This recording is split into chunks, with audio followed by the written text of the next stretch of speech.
4.2 start करने से पहले सबसे पहले हम पढ़ लेते हैं प्रॉपर्टीज ऑफ डिटर्मिनेंट्स क्या होती है। देखो, सबसे पहली प्रॉपर्टी आती है the value of the determinant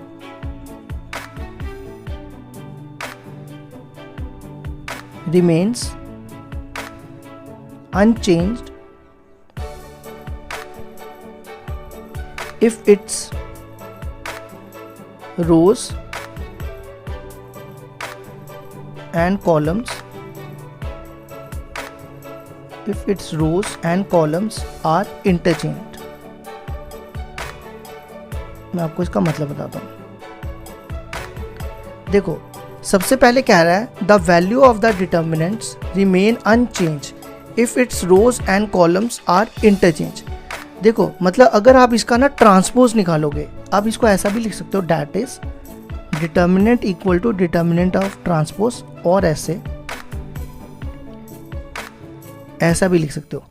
देखो, अगर आप कोई आपके पास मान लो ये डिटर्मिनेंट है, ठीक है, इसको डेल्टा से डिनोट करते हैं, 1 2 3 4 5 6 1 2 3, ठीक है।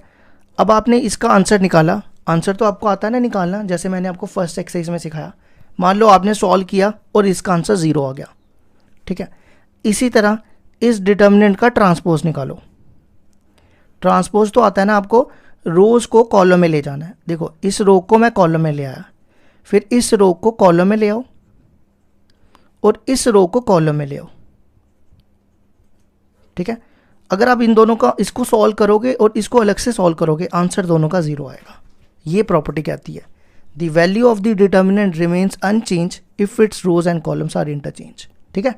मतलब दोनों का आंसर सेम ही आएगा, delta equal to delta dash हो जाएगा, ठीक है। अब आ जाओ दूसरी प्रॉपर्टी। दूसरी प्रॉपर्टी देखो क्या होती है, इफ एनी टू रोज या कॉलम भी हो सकते हैं, और column, if any two rows और columns of a determinant are interchange. अगर किसी दो रो या किसी दो कॉलम को आप इंटरचेंज करोगे, then sign of the determinant changes. Sign of the determinant, short में लिख रहा हूं, डिटर्मिनेंट्स चेंजेस। आपको एग्जाम्पल से समझाता हूं। देखो, फॉर एग्जाम्पल, अगर आपके पास डिटर्मिनेंट है ABCDEFGHI, कहता है कोई भी दो रो या कोई भी दो कॉलम को इंटरचेंज करो। जैसे मान लो मैं यहाँ पे R1 और R2 को इंटरचेंज करता हूँ। इंटरचेंज का साइन ये होता है, ठीक है। आपने क्या करना है, इस वाली रो को ऊपर ले आओ, सेकंड रो को ऊपर ले आओ और इस वाली रो को नीचे ले आओ, ठीक है। तो बाहर क्या होगा, बाहर नेगेटिव साइन आ जाएगा।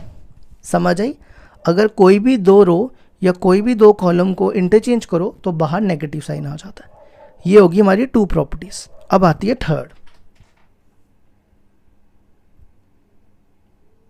Third property. देखो क्या आती है, थर्ड प्रॉपर्टी होती है if any two rows or two columns, if any two rows और कॉलम्स, वो दो भी हो सकते हैं, मतलब वो दो मैंने पहले का लिखा हुआ है ना, of a determinant are identical. अगर कोई दो रो या दो कॉलम सेम हो जाते हैं, आइडेंटिकल मतलब same, then the value of the determinant is 0।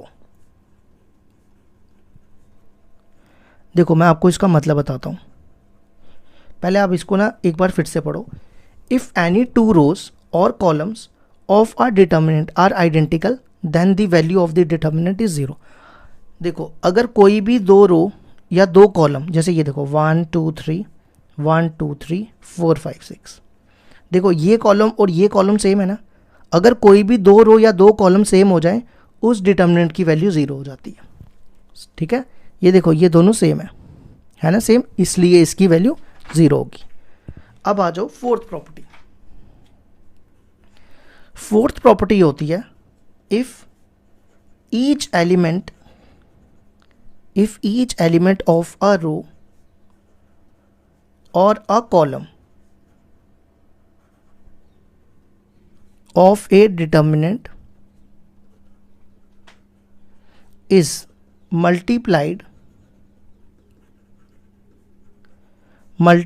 by some constant k, then its value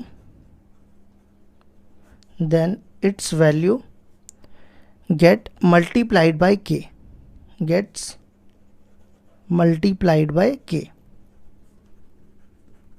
ठीक है, देखो क्या मतलब है, if each element of a row और a column of a determinant is multiplied by some constant K, then its value get multiplied by K. जैसे for example, मैं आपको एग्जांपल से ज़्यादा क्लियर होगा।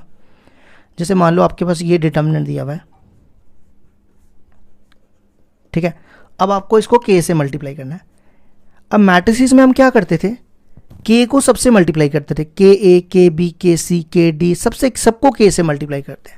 लेकिन डिटर्मिनेंट में ऐसा नहीं होता। डिटर्मिनेंट में किसी एक रो के साथ ही आप मल्टीप्लाई कर सकते हो या कॉलम के साथ ही कर सकते हो।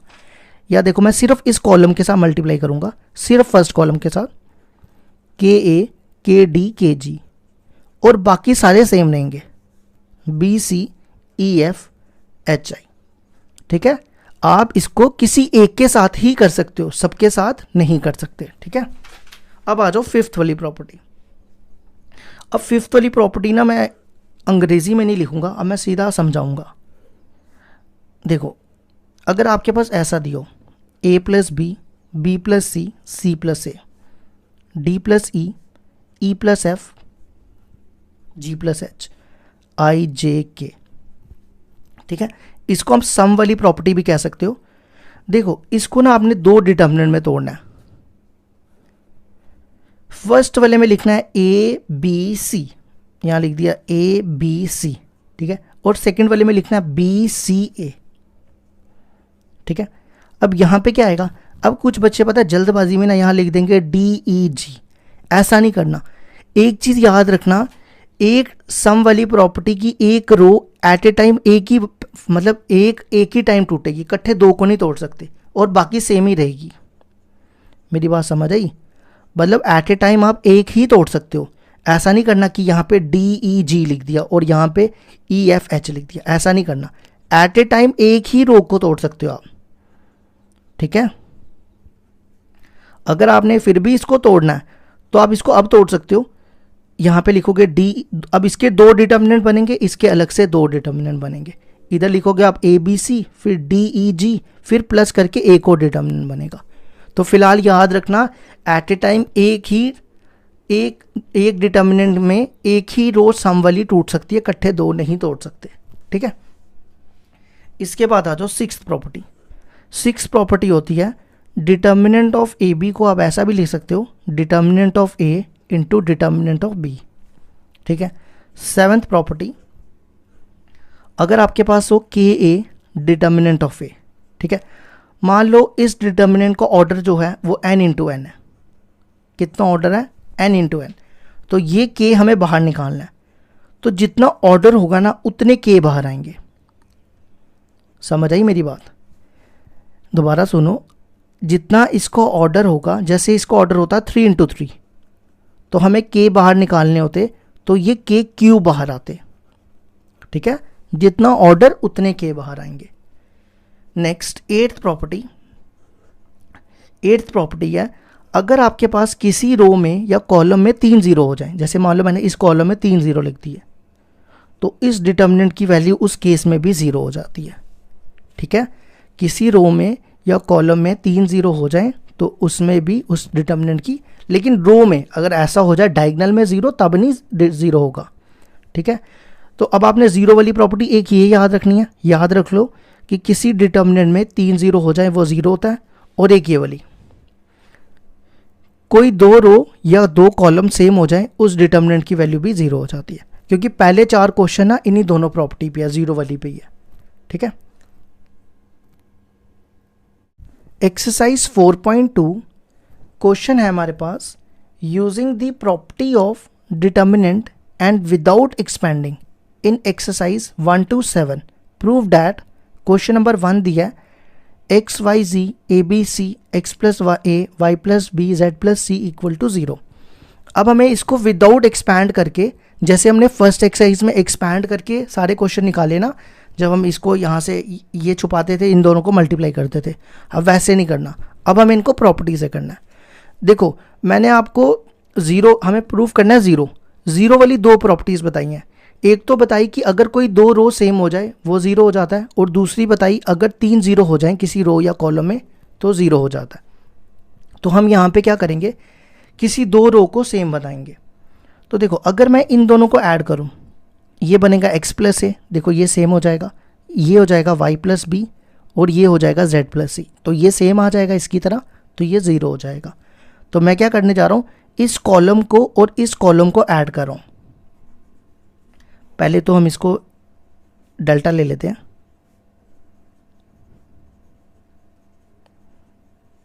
ठीक है। मैं यहाँ क्या ऑपरेशन लगा रहा हूँ, ये है C1, ये है C1 और ये है C2। C1 पे ऑपरेशन लगा रहा हूँ C1 प्लस C2, कॉलम 1 और कॉलम 2 को ऐड कर रहा हूँ, लेकिन ऑपरेशन कहाँ लगा रहा हूँ, कॉलम 1 पे, ठीक है। तो इन दोनों को ऐड करो, x plus A y plus B z plus C, और बाकी दोनों कॉलम सेम रख दो, ये सेम रख दो a b c, और ये वाला भी सेम रख दो, ठीक है। अब आप देखो ये कॉलम और ये कॉलम सेम है, तो हमारी प्रॉपर्टी कहती है ना, इफ़ एनी टू रोज और columns of a determinant remain same, तो उस वैल्यू की, उस डिटर्मिनेंट की वैल्यू 0 हो जाती है। तो ये दोनों सेम है, तो ये हो जाएगा 0, because C1 and C2 are C1 and C3 are identical. तो आपको ये रीज़न देना है, ठीक है। तो हमने 0 प्रूफ करना था, हमने कर दिया। अब आ जाओ क्वेश्चन नंबर 2 पे, ठीक है। ये हमारे पास डिटर्मिनेंट दिया हुआ है, इसको भी हमें क्या प्रूफ करना है, 0। तो 0 प्रूफ करने की दो प्रॉपर्टीज, या तो एक कॉलम में 3 ज़ीरो ले आओ, या किसी एक रो में 3 ज़ीरो ले आओ, और बाकी जो मर्जी हो, तो उस डिटर्मिनेंट की वैल्यू भी क्या हो जाती है, 0, ठीक है। तो देखो मैं क्या करूँगा, मैं इन तीनों को ऐड करूँगा। देखो इससे क्या होगा, अगर मैं इन तीनों को ऐड करूँ, a minus B plus B minus C plus C minus A, ये देखो सारे कैंसिल हो जाएंगे, तो यहाँ पे 0 0 0 बन जाएगा। देखो कैसे, पहले इसको डिटर्मिनेंट ले लेते हैं, b minus C C minus A, ठीक है। मैं क्या करने लगा हूँ, इन तीनों कॉलम्स को ऐड कर लगा हूँ, इन तीनों कॉलम्स को ऐड कर रहा हूँ, C1 plus C2 plus C3, तो ये बनेगा a minus B plus B minus C plus C minus A, ठीक है। ऐसे ये b minus C plus C minus A plus a minus B, और ऐसे ये c minus A plus a minus B plus b minus C, ठीक है। और बाकी सेम रख दो, बाकी कॉलम 2 और कॉलम 3 सेम रखो।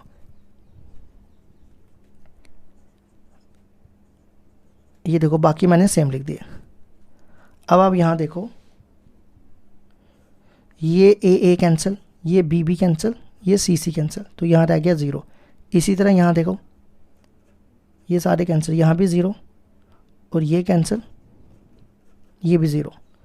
तो मैंने बताई थी ना प्रॉपर्टी, अगर किसी रो या किसी कॉलम में 3 ज़ीरो आ जाए तो उस डिटर्मिनेंट की आंसर क्या हो जाता है, 0। तो ये हो जाएगा 0, ठीक है। तो देखो 0 प्रूफ करना था, ये प्रूफ हो गया।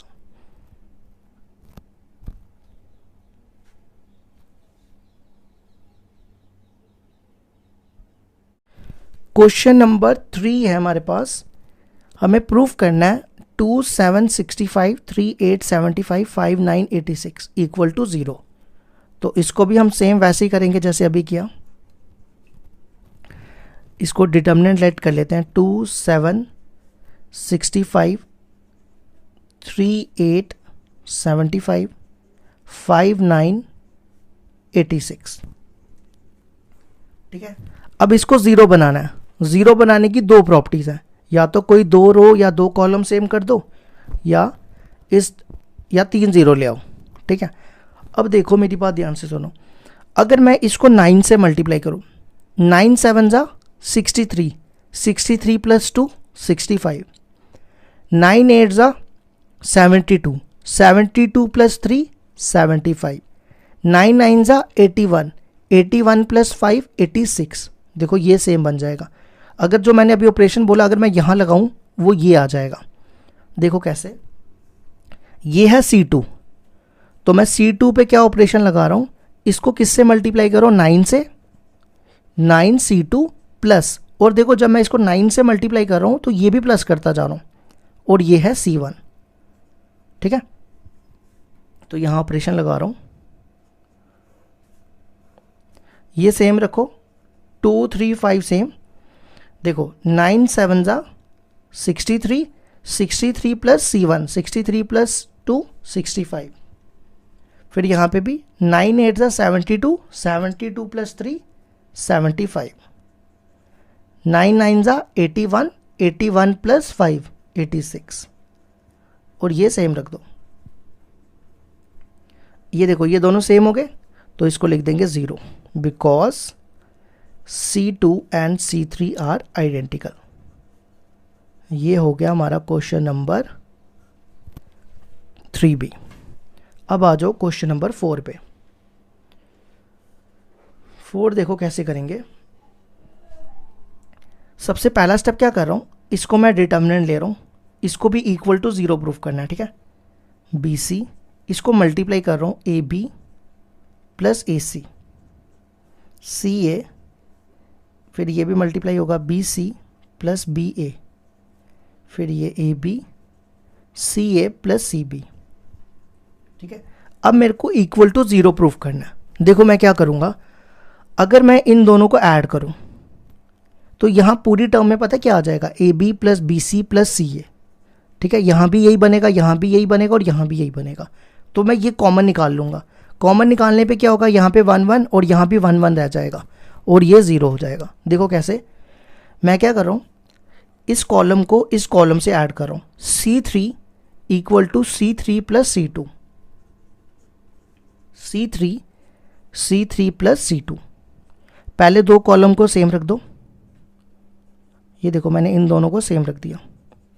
अब इसको ऐड करो, ये बनेगा AB प्लस BC पहले लिख रहा हूँ, और प्लस AC लिख रहा हूँ।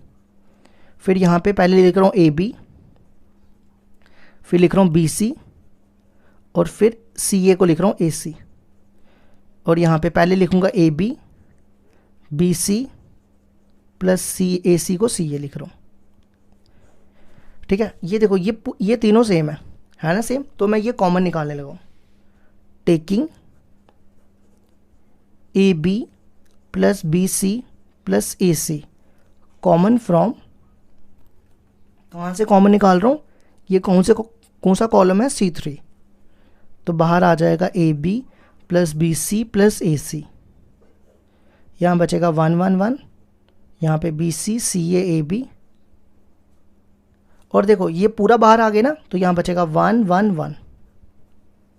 अब देखो कॉलम 1 और कॉलम 3 सेम है, तो जब ऐसा हो जाए तो ये हो जाएगा 0, because C1 and C3 are identical. तो हमें 0 के इक्वल प्रूफ करना था, तो ये हमने प्रूफ कर दिया। ये हो गए हमारे पहले 4 question complete.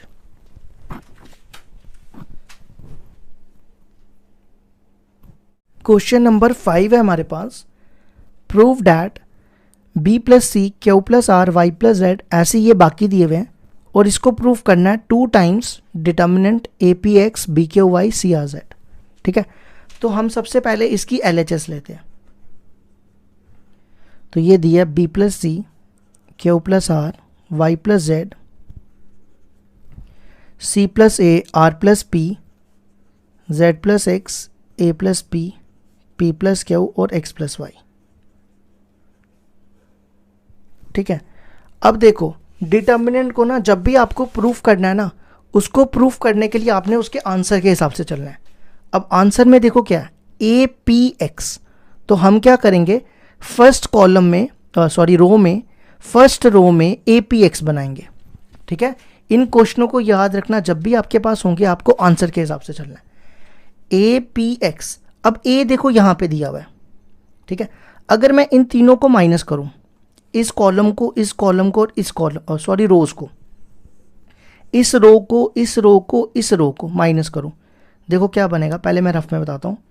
B plus C minus करो, माइनस सी माइनस ए, माइनस कर रहे हैं, माइनस ए माइनस बी, ये और ये कैंसिल, ये और ये कैंसिल, देखो बचेगा -2a, है ना। तो यहाँ बचेगा -2a, यहाँ बचेगा -2p और यहाँ बचेगा -2x। देखो कैसे, मैं इन तीनों कॉलम्स को माइनस कर रहा हूँ। R1 कॉलम को नहीं, रो को, इसको, इसको और इसको, R1 minus R2 minus R3। देखो जब मैंने इसको माइनस किया, क्या बचा, -2a। अब आप इन तीनों को माइनस करो, यहाँ करते हैं, Q plus R minus R minus P minus P minus Q। ठीक है, देखो P cancel, R cancel, Q plus R minus P minus P minus Q। ये P कैंसिल मैंने गलती से कर दिया, ये Q कैंसिल, ये दोनों कैंसिल नहीं हुए। देखो ये दोनों माइनस किया, -P और -P, -2P, देखो P आ गया। अब नेक्स्ट इन तीनों को करो, y plus Z minus Z minus X minus Y. ठीक है, z कैंसिल, y कैंसिल, तो बचा -2x, ये -2x लिख दो और बाकी सारे same. r plus P, Z plus X, A plus B, P plus Q, X plus Y. Next काम क्या करो, ये -2 है ना जो, कॉमन निकाल लो।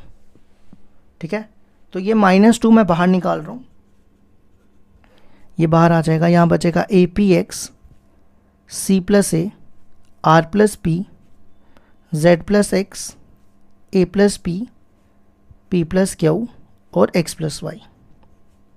ठीक है, अब नेक्स्ट रो में देखो क्या चाहिए हमें, नेक्स्ट में चाहिए पी क्यू वाई और सी आर जेड। ठीक है, मैं यहाँ पे लिख रहा हूँ क्या चाहिए नेक्स्ट रो में, बी क्यू वाई और सी आर जेड, ये रो 2 और रो 3 में चाहिए। तो देखो अगर मैं इसको माइनस करूँ, यहाँ बचेगा सी, इसको माइनस करूँ R, इसको माइनस करूँ Z, तो मेरे पास बचेगा CRZ, वो मेरे को नीचे चाहिए।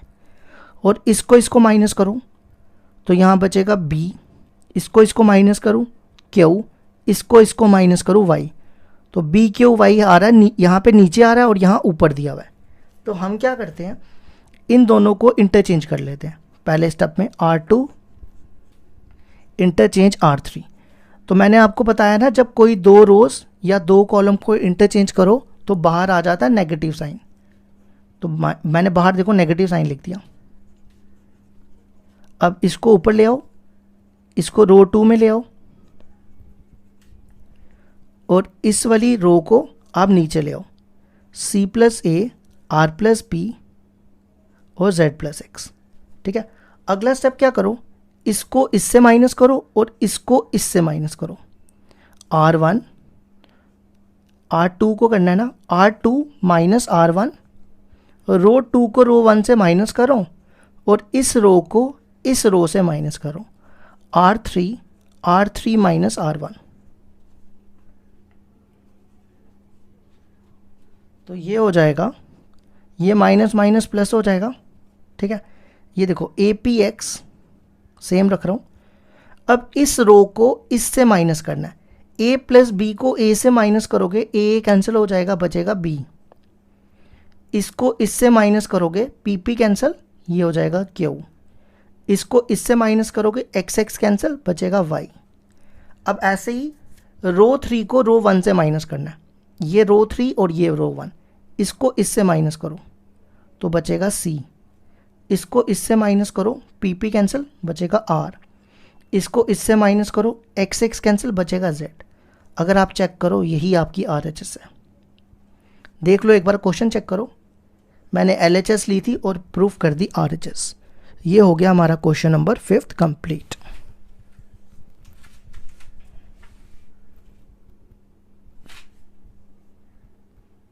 क्वेश्चन नंबर 6 है हमारे पास, prove that this determinant equal to 0। ठीक है, अभी हमने पहले 4 क्वेश्चन किए ना 0 वाले, लेकिन इसको ना मैं इस बार ना थोड़े अलग मेथड से कराऊंगा आपके लिए, कोई नया मेथड सीखने के लिए। देखो इसको ना मैं A लेट कर लेता हूँ, डिटर्मिनेंट को नहीं, मैं A मान के चल रहा हूँ, ये मैट्रिसेस है। ठीक है, इसको मैं लिख रहा हूँ 0A minus B minus A 0 minus C B C 0। अब मेरे को प्रूफ करना है कि इस A का डिटर्मिनेंट क्या होना चाहिए, 0। यही प्रूफ करना ना। देखो सबसे पहले मैं ये प्रूफ करूंगा A क्या होगा, स्क्यू सिमेट्रिक मैट्रिक्स। क्या प्रूफ करूंगा, A को स्क्यू सिमेट्रिक। स्क्यू सिमेट्रिक होता है A equal to minus A dash, यही होता है ना। तो सबसे पहले आप A ट्रांसपोज निकालो, इस रो को कॉलम में ले आओ, फिर इस रो को कॉलम में ले आओ और इस रो को कॉलम में ले आओ। ठीक है, नेक्स्ट स्टेप क्या करो, माइनस से मल्टीप्लाई करो। माइनस से मल्टीप्लाई करोगे ये हो जाएगा 0A minus B minus A 0 minus C B C 0। अगर आप देखो ये और ये सेम है, ध्यान से देखो ये दोनों सेम है, तो मैं लिख सकता हूँ A equal to minus A transpose. ठीक है, अगला स्टेप मैं क्या कर रहा हूँ, दोनों तरफ डिटर्मिनेंट अप्लाई कर रहा हूँ। ये देखो मैंने दोनों तरफ डिटर्मिनेंट अप्लाई कर दिए। ठीक है, इसको ना मैं ऐसा लिख रहा हूँ, इस माइनस को मैं ऐसा लिख रहा हूँ, लिख सकता हूँ ना ऐसा -1। ठीक है, अब मैंने आपको एक प्रॉपर्टी बताई थी K वाली प्रॉपर्टी, अगर आपके पास डिटर्मिनेंट ऑफ K A हो और आपको K को बाहर निकालना हो तो K कितने बाहर आते हैं, जितना ऑर्डर हो, ये बताई थी ना। अब यहाँ पे माइनस कितने बाहर आएंगे, यहाँ -1, ऑर्डर देखो कितना है इसका, इसको ऑर्डर है 3 × 3 है ना, इसको ऑर्डर 3 × 3, किसी का भी देख लो 3 × 3 है सबका। तो यहाँ पे -1 3 बाहर आ जाएंगे, तो ये हो जाएगा डिटर्मिनेंट, और इसको ऐसे लिख दो।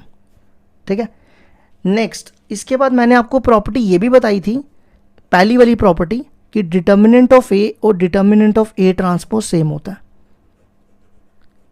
तो -1 का क्यू -1 हो जाएगा, और देखो इसको मैं ये लिख रहा हूँ। ठीक है, तो ये हो जाएगा माइनस डिटर्मिनेंट ऑफ A। अब अगला स्टेप क्या करो, इसको इधर ले आओ, ये हो जाएगा 2 times determinant of A equal to 0।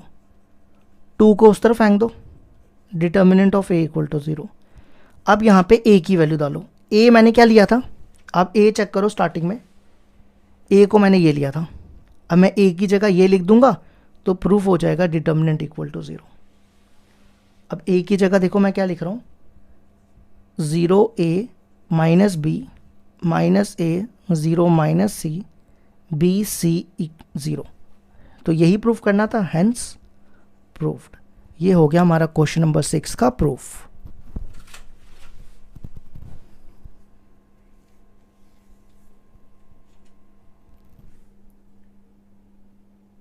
Question number 7 है हमारे पास, prove that this determinant equal to 4A² into 4 into B² into C²।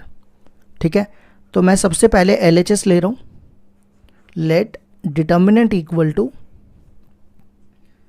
-A² AB AC BA minus B² BC CA CB minus C²।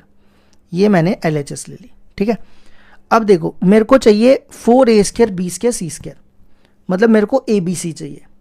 तो आप देखो इस रो में क्या common दिख रहा है, इस रो में A कॉमन दिख रहा है, इस रो में B कॉमन दिख रहा है, और इस रो में C कॉमन दिख रहा है।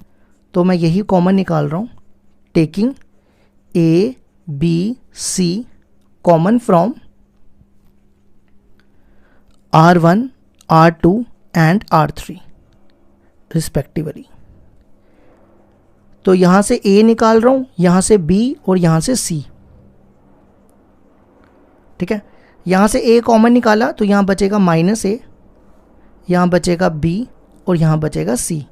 अब यहां से B कॉमन निकाला है तो यहां बचेगा A, यहां पे एक B रह जाएगा और यहां पे C।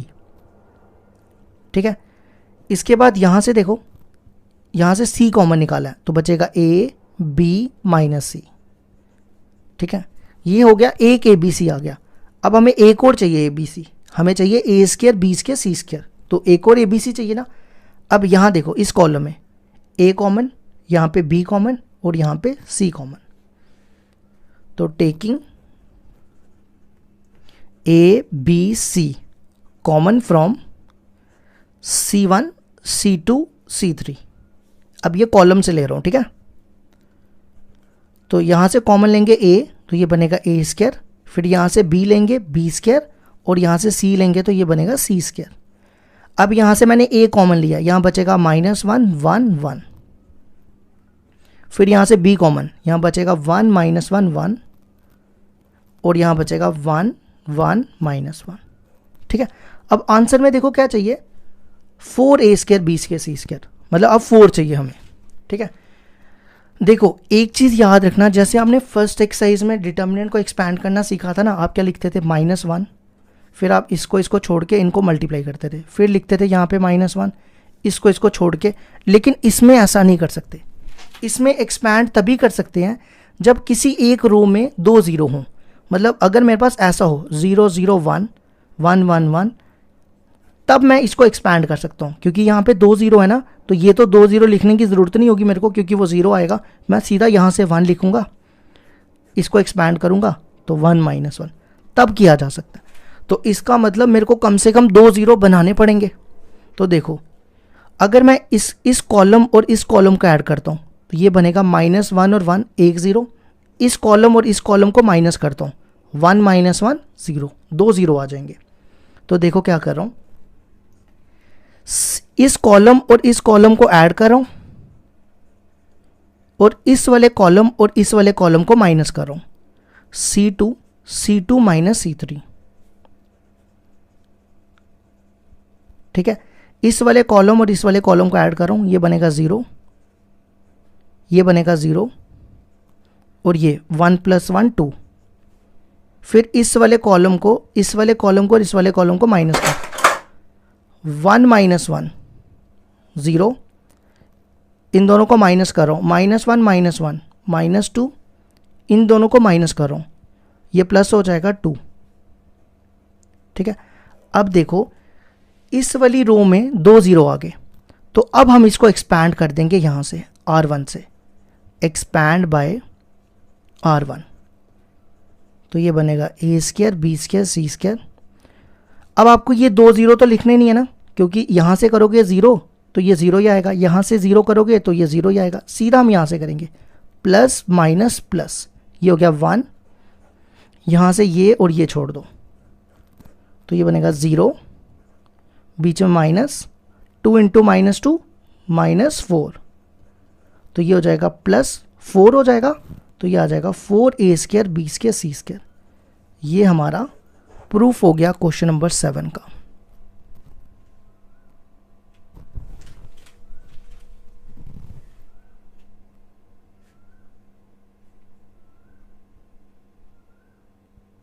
क्वेश्चन नंबर 8 है हमारे पास, show that 1 = this determinant equal to A - B B - C और C - A।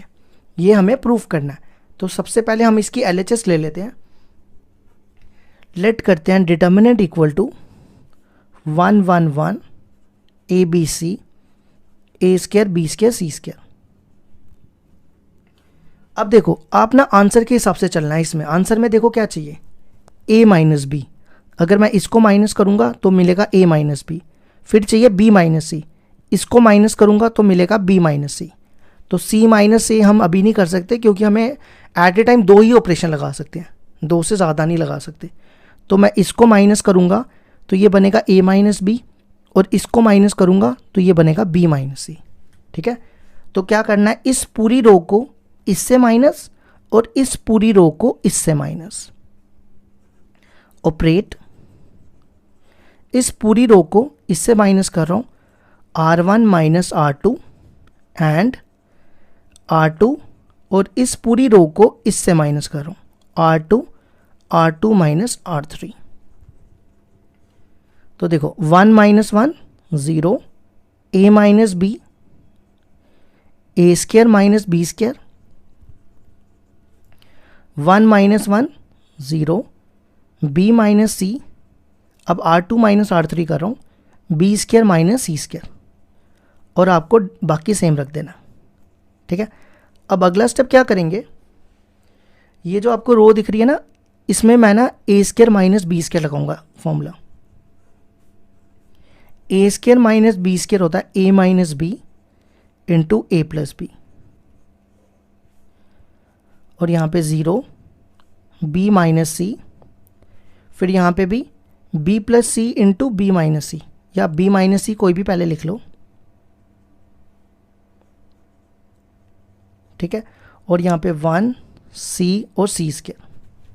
ठीक है, नेक्स्ट स्टेप क्या करते हैं, इस रो में देखो क्या कॉमन है, इस रो में a माइनस बी कॉमन है और इस रो में b माइनस सी कॉमन है, तो ये कॉमन निकालो। Taking a minus B, b minus C, common from R1 R2, यहाँ से a माइनस बी और यहाँ से b माइनस सी, तो बाहर आ जाएगा a माइनस बी और b माइनस सी, यहाँ बचेगा 0 1 a प्लस बी, फिर यहाँ पे 0 1 b प्लस सी, और ये सेम रख दो 1 सी स्क्र। ठीक है, अब देखो, अब हमें इसको एक्सपैंड करना है। एक्सपैंड करने के लिए किसी एक रो या कॉलम में 2 0 होने चाहिए। देखो 2 0 है ना हमारे पास, तो हम इसको एक्सपैंड कर देंगे यहाँ से। मैंने आपको बताया था ना 4.1 में डिटर्मिनेंट को आप किसी भी रो या किसी भी कॉलम से एक्सपैंड कर सकते हो, तो मैं एक्सपैंड कर रहा हूँ यहाँ से C1 से, एक्सपैंड बाय C1। ठीक है, देखो यहाँ पे होता है प्लस माइनस प्लस,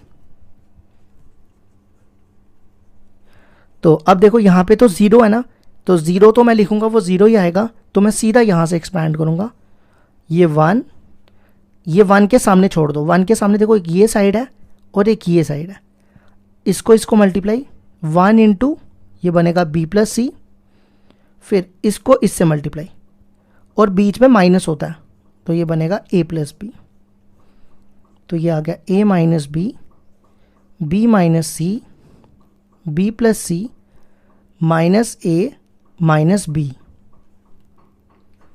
अगर आप देखो यही प्रूफ करना था, a माइनस बी, आप चेक कर लो RHS देखो, क्वेश्चन पढ़ो, क्वेश्चन नंबर 8 का फर्स्ट पार्ट देखो, उसकी RHS देखो, तो ये हमारा प्रूफ हो गया, हेंस प्रूव्ड।